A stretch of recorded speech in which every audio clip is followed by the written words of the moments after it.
toutes et à tous, j'ai l'immense plaisir de vous retrouver sur ma chaîne Booktube d'encre et de papier pour une nouvelle vidéo qui cette fois-ci sera un petit peu particulière, qu'on pourrait qualifier un peu de vidéo hors série, puisqu'aujourd'hui j'ai décidé d'aborder une thématique un peu différente de d'habitude et de m'attaquer aux livres jeunesse, puisque j'ai décidé de vous présenter 5 livres qui ont marqué ma jeunesse, on va dire au niveau primaire, collège.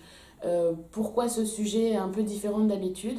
Premièrement parce que comme vous le savez, je travaille dans la protection de l'enfance et que forcément la culture qu'on apporte aux jeunes aujourd'hui m'importe énormément et me questionne beaucoup. Mais aussi parce qu'aujourd'hui, il y a des chiffres qui prouvent que les élèves français ont un niveau scolaire de plus en plus déplorable, notamment en français. L'orthographe se perd, la grammaire se perd parce qu'on s'envoie plein de textos, parce qu'on est happé par la technologie, les écrans, la télé, les ordinateurs, les SMS, Facebook, etc. Alors j'ai rien contre toute cette belle technologie, mais du coup, il n'y a plus vraiment de temps pour la lecture ou d'autres sujets de culture. Alors qu'aujourd'hui, c'est prouvé scientifiquement que la lecture, lire des livres, a plein de vertus. D'abord, ça prolonge l'espérance de vie. Oui, oui, vous pouvez aller chercher certaines données, notamment anglo-saxonnes, qui prouvent que lire beaucoup prolonge du coup la durée de vie. Ça vous permet d'acquérir une meilleure orthographe, un meilleur vocabulaire. En plus, plus on lit vite. C'est une source aussi de culture, de recherche. Les jeunes aujourd'hui sont tellement, on va dire, ensevelis par la masse d'informations électroniques qu'on leur donne qu'ils ne savent plus où chercher des informations, alors que revenir à une bonne encyclopédie, un bon dictionnaire ou des choses toutes simples comme ça permet d'avoir des sources fiables où il y a eu des recherches scientifiques derrière. Et culturellement, ça apporte plein d'informations et c'est quelque chose de très apaisant. Donc c'est dommage, c'est quelque chose qui se perd. Et aujourd'hui, il y a l'État français, l'éducation nationale a des chiffres qui prouvent que certains élèves, quand ils sortent aujourd'hui du collège, sont à la limite d'être analphabètes. Et même des gens de ma génération, des années 90, voire avant, ne lisent plus. Aujourd'hui, sont happés par leur téléphone portable, par le quotidien, tout ça, et ne lisent plus. À 25 ans, 30 ans, on ne lit plus. Et la lecture est quelque chose qui se perd. Et j'espérais qu'en vous présentant ces 5 livres, ça vous permettrait de sensibiliser des jeunes autour de vous à se remettre à la lecture et à leur montrer l'importance que ça a.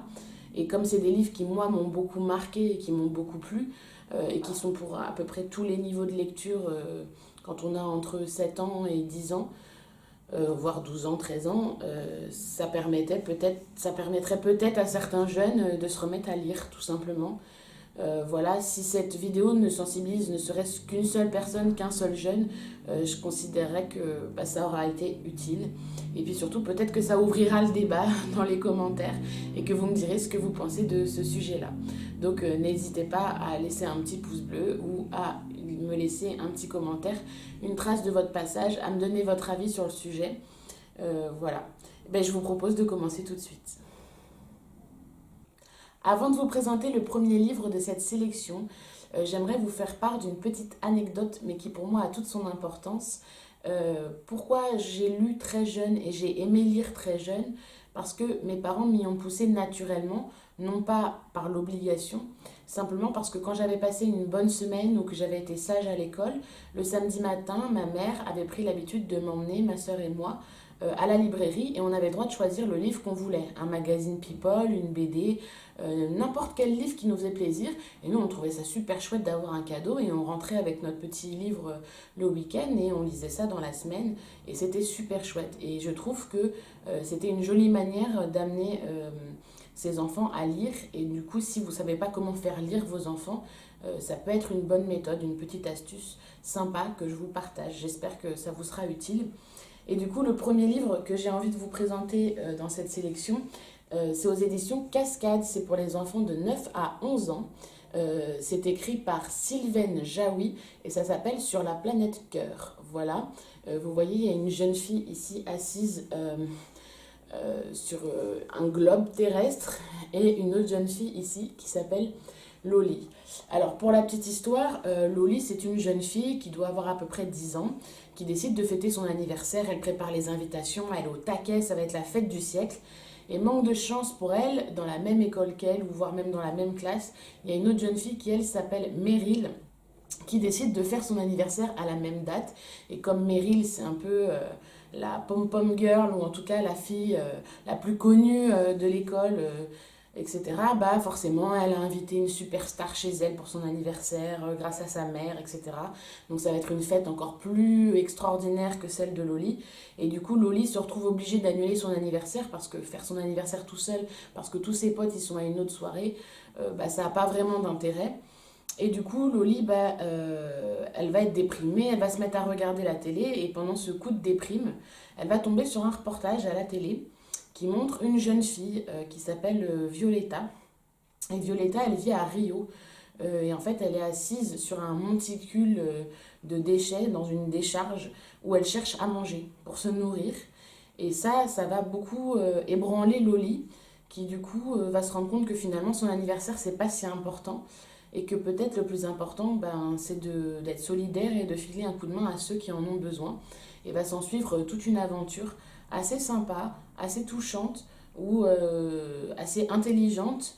Euh, voilà. Et c'est une histoire qui, moi, m'avait beaucoup touchée, surtout en étant une petite fille qui avait à peu près le même âge que Loli, qui m'a donné envie de me tourner vers les autres, qui inspire à la solidarité, qui permet, par exemple, bah, Rio, c'est au Brésil, donc de se dire, tiens, Rio, c'est où, comment ça marche, pourquoi dans ce pays-là, c'est pas, ça se passe pas comme en France, et tous les enfants ne font pas leur super anniversaire avec tous leurs copains-copines.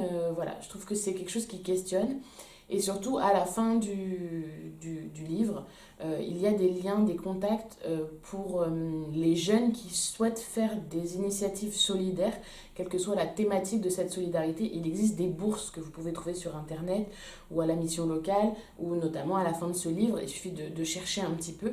Si vous avez un projet, si vos enfants ont des projets solidaires, écolo ou qui parlent d'écologie, puisqu'aujourd'hui c'est un thème qui importe beaucoup en Europe, et ben voilà, ça donne quelques astuces pour démarrer vos projets solidaires. Donc je trouve que c'est un livre intelligent, touchant, simple à lire. Et si vous lisez ne serait-ce qu'un ou deux chapitres par jour, ben en moins d'une semaine, 10 jours, c'est un livre qui est lu et qui captive quand même. La plume de l'auteur est assez fluide et assez simple à comprendre. Donc pour démarrer, c'est un bon bouquin. Voilà. Le deuxième livre qui a marqué mon enfance et dont j'aimerais vous parler aujourd'hui, pour le coup c'est un tout petit livre, bien plus court que le premier livre que je vous ai présenté. C'est un livre tout simple, qui à mon avis peut se lire à partir du CE1, CE2 sans problème. Voilà, c'est de Marie-Aude Muraille, ça s'appelle Le Hollandais sans peine et c'est à l'école des loisirs. Voilà, c'est un livre qui est juste génialissime, que j'avais adoré.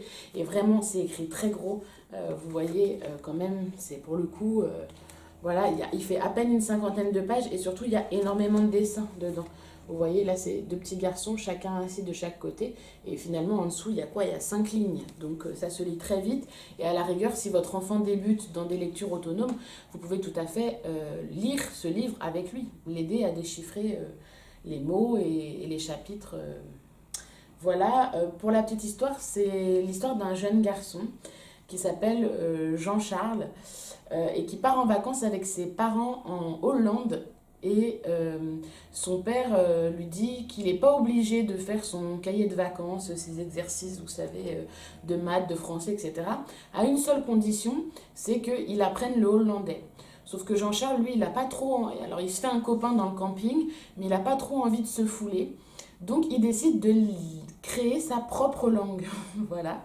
Et au lieu de faire apprendre le français aux petits Hollandais et en contrepartie d'apprendre le hollandais, il crée une langue et il persuade, du coup, il crée une langue, par exemple, la tante de camping, il décide que ça va s'appeler Shrapati. Et du coup, il dit à son père que la tante en hollandais, c'est Shrapati. Et il dit au petit garçon hollandais qui est devenu son copain que la tante en français, c'est Shrapati.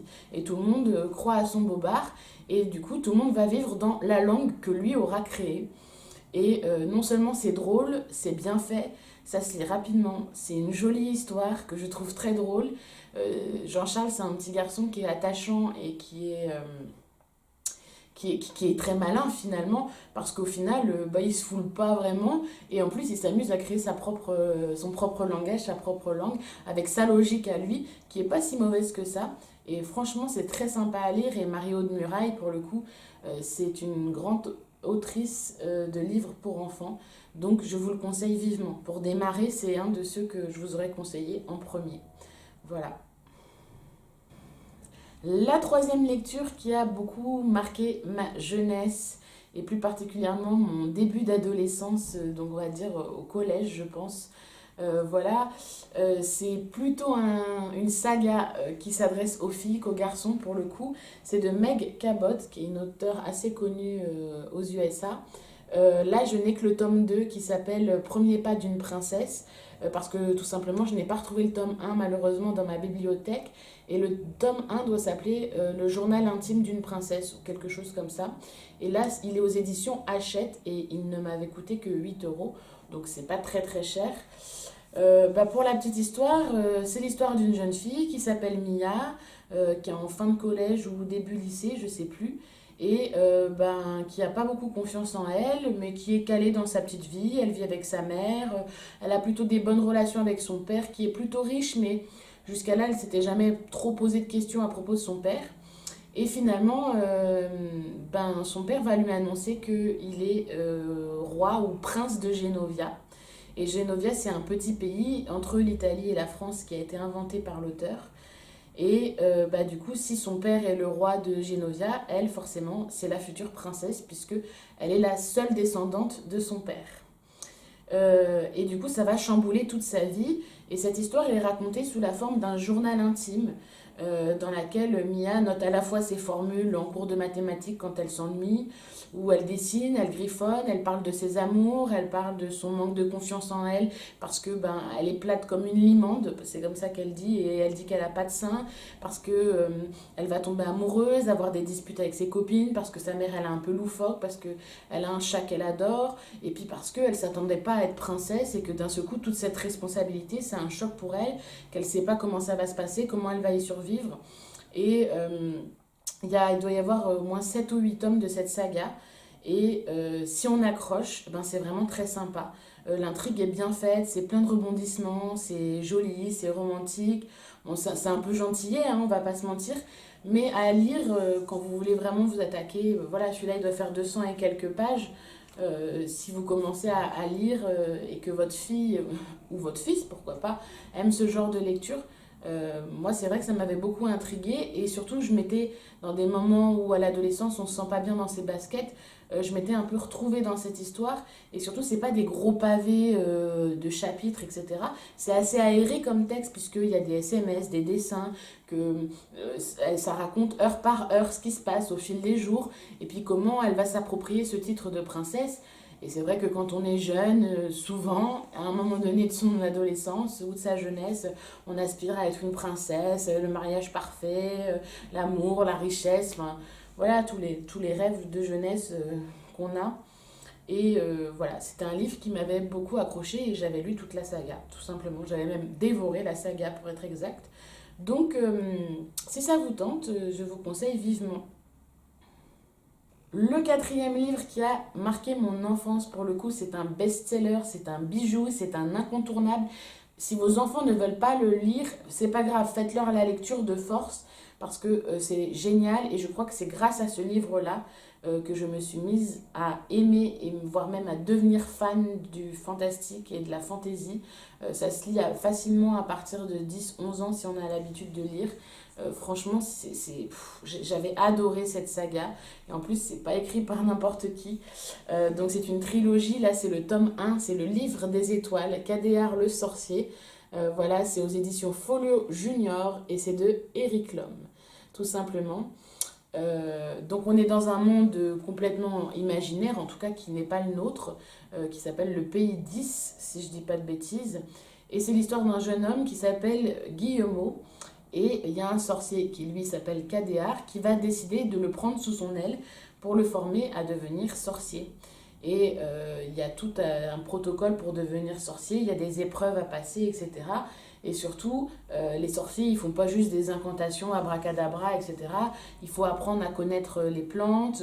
Il y a des gravures, des symboles. Par exemple, il y a le symbole de protection, de défense. Et on peut les dire à haute voix, on peut les graver, par exemple, avec un couteau dans du bois, etc. Et va s'en suivre pour Guillemot tellement de péripéties que je ne pourrais pas vous les résumer ici. Mais Éric Lhomme, si jamais vous ne le connaissez pas, c'est quand même un grand auteur français, un incontournable. Il a écrit des dizaines, voire des centaines, non peut-être pas des centaines, mais en tout cas plusieurs dizaines de livres. Et cette trilogie, c'est juste un bijou. Le dénouement dans le tome 3 est juste incroyable. Et le tome 2, au niveau péripéties, monde imaginaire, etc., c'est un des plus beaux livres de fantasy que j'ai lu de ma vie. Et c'est juste génialissime. C'est vraiment très bien fait. En plus, il va embarquer des amis à lui dans cette histoire. Les personnages sont attachants. L'intrigue, c'est pareil, c'est plein de rebondissements, etc.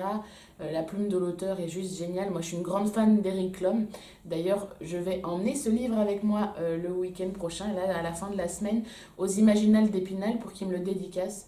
Voilà, parce que j'ai jamais eu l'occasion de rencontrer Éric Lhomme et je vais le rencontrer pour la première fois, normalement, le week-end prochain. Et je ne rêve que d'une chose depuis 15 ans, c'est de lui faire dédicacer ce livre. Donc ça va être l'occasion. Voilà, j'espère juste que je ne serai pas intimidée comme une grosse tomate toute rouge. Mais voilà, franchement, je vous conseille vivement. Ça coûte rien du tout. Et c'est vraiment un incontournable. Si vos enfants aiment les mondes imaginaires, allez-y, foncez, achetez-leur pour un de leurs anniversaires, pour Noël. Ça vaut vraiment le coup. Le cinquième livre, ou je devrais plutôt dire la cinquième saga, la cinquième série qui a le plus marqué mon enfance et qui était juste génialissime, qui m'a clairement envoûtée et dont on n'entend malheureusement quasiment plus parler parce que c'est une ancienne série et c'est vraiment bien dommage. Il s'agit du Club des 5 de Enid Blyton aux éditions Hachette. Voilà pourquoi je vous présente deux livres, parce que en fait celui-là c'est le Club des 5 en vacances et c'est dans l'ancienne version de la Bibliothèque Rose. C'est vraiment des livres très anciens que je trouvais à l'époque en brocante. Je passais ma vie dans les brocantes à chercher les tomes qui me manquaient pour 1 franc, 2 francs, 1 euro, 2 euros, etc. Voilà. Et du coup c'est des anciennes versions, c'est presque des reliques. Mais entre-temps, ça a été réédité dans la Bibliothèque Rose. Et ça, c'est une version plus moderne. Et celui-là, c'est le Club des 5 en péril. Voilà. Pour la petite anecdote, sachez que j'ai jamais au départ voulu lire cette série. Ma mère m'avait dit, mais si, le Club des 5, ça a bercé mon enfance. Il faut absolument que tu lises ça. Et tête de mule comme j'étais, moi j'ai dit jamais je lirais ça. C'est pas parce que toi tu lisais ça quand t'étais petite que moi je le lirais. Ça a l'air nul, etc. Une fois que j'ai lu le premier tome, j'ai lu tous les autres. Il faut savoir quand même que j'ai lu 28 tomes du Club des 5 de Enid Blyton. Je sais pas si je les ai tous, mais à mon avis, je dois pas en être très loin. Je me demande même si j'ai pas toute la saga au complet. Voilà. Pour l'histoire, c'est tout simple. C'est l'histoire de 4 cousins-cousines. Donc il y a l'aîné, François, qui doit avoir, je sais pas, 14 ans. Il y a ensuite Claude, qui en réalité s'appelle Claudine, mais qui supporte pas qu'on l'appelle Claudine, qui est un garçon manqué. Donc elle veut qu'on l'appelle Claude et elle veut tout faire comme les garçons. Et elle a un sacré caractère. Et d'ailleurs, elle a un chien qui s'appelle Dagobert et qui est très intelligent. Ensuite, il y a Mick, qui lui doit avoir une douzaine d'années, et il y a la petite dernière, Annie, qui elle est une petite fille un peu plus douce, un peu plus jeune, un peu plus timide, un peu plus réservée.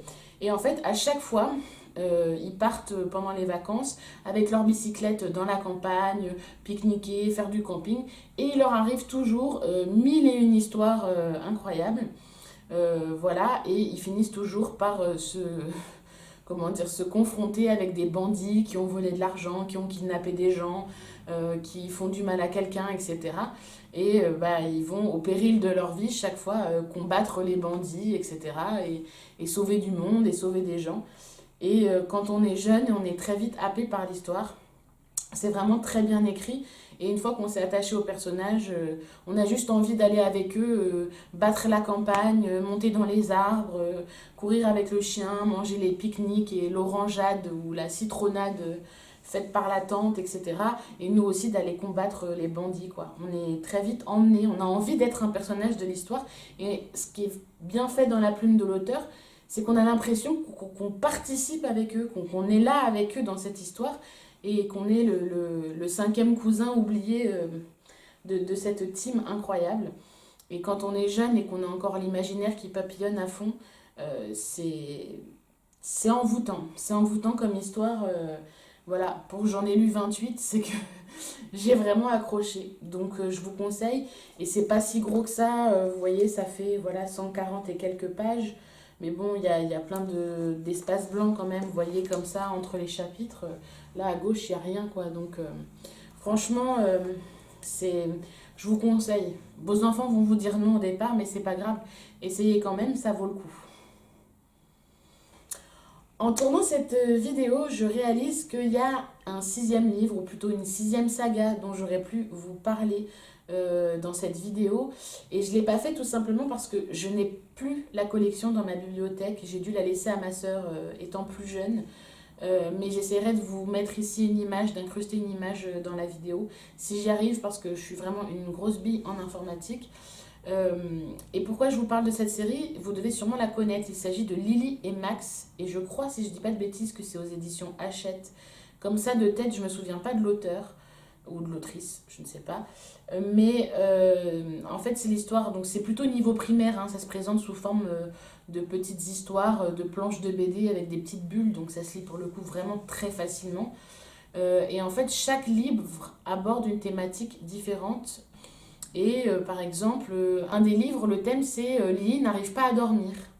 Et du coup, on voit Lily le soir qui n'arrive pas à aller se coucher, qui du coup questionne sa mère en disant mais maman j'ai peur de dormir parce que quand je dors j'ai l'impression qu'on est mort, qu'on perd du temps dans sa vie. Donc sa mère elle va essayer de la convaincre, de l'aider à trouver des moyens de s'endormir. Et puis du coup Lily elle va retrouver le sommeil. Ou alors tu as le copain de Max et Lily se fait harceler et du coup on parle de harcèlement à l'école. Voilà, il y a plein de thématiques différentes comme ça et à la fin de chaque petit bouquin, de chaque petite BD, il y a des petites questions auxquelles on propose aux enfants de répondre. Par exemple, t'es-tu fait harceler à l'école? Est-ce qu'on se moque de toi? Etc. Et en fait, ça permet aux enfants de s'évaluer eux-mêmes où ils en sont par rapport à la thématique du livre. Et aussi, parfois, par exemple, on parle d'un enfant, par exemple, il y a un des livres où je sais qu'il y a un des copains de Max et Lily qui est battu hein, par ses parents, qui se prend des coups. Et du coup, dedans, forcément, il y a les numéros d'urgence à la fin, en disant, si toi aussi ça t'arrive, n'aie pas honte et appelle ce numéro. Et voilà, je trouve que c'est des livres qui sont à la fois simples à lire. Max et Lily, on s'y attache très vite, et ils sont assez jeunes, dans l'histoire, ils ont entre 7 et 10 ans maximum. Ça se présente sous forme de BD, donc c'est quand même facilement à la portée de tout le monde. C'est très pédagogique et à la fin, on parle du cœur du livre, du sujet du livre. Et pour aborder certaines thématiques avec vos enfants ou certaines problématiques, je trouve que c'est une série qui est hyper pertinente. Donc que je vous conseille également vivement. Voilà, cette vidéo est quasiment terminée. J'espère sincèrement que ça vous aura plu. J'espère aussi que j'aurais pas trop blablaté, mais je pensais que c'était premièrement très important de vous expliquer pourquoi j'avais sélectionné ces livres-là en particulier, et surtout de vous expliquer pourquoi je trouvais que c'était aujourd'hui très important de sensibiliser la jeunesse à la lecture. Et sincèrement, ça me plairait beaucoup que vous me laissiez vos avis en commentaire sur ce sujet. Voilà, qu'est-ce que vous pensez de la lecture chez les jeunes aujourd'hui? Quelle importance ça a pour vous? Ou alors même quels livres ont marqué votre jeunesse à vous et que vous aimeriez, et qui vous ont donné le goût de la lecture et que vous aimeriez partager. Le but n'est pas de faire polémique avec ce sujet, mais de sensibiliser les gens à la lecture aujourd'hui, de les remobiliser à ce sujet-là, parce que je trouve que c'est important et que c'est un vrai sujet qui donne lieu à un réel débat d'actualité. Voilà, nous en attendant, on se retrouve normalement la semaine prochaine, en début de semaine prochaine, parce que ce week-end, enfin, c'est les Imaginales d'Épinal et enfin cette année, je vais pouvoir m'y rendre. Et je compte bien embarquer ma caméra avec moi pour vous emmener avec moi dans cette expérience, puisque je pars vendredi matin jusqu'à dimanche aux Imaginales. Voilà, ça sera mon premier vlog. J'espère que j'arriverai à le monter et que ce sera à peu près logique. Et d'ailleurs, je vais croiser le fameux Eric Lhomme et tout un tas d'autres auteurs géniaux. Je suis impatiente d'y être. Voilà. Et en attendant, surtout, le plus important, prenez soin de vous.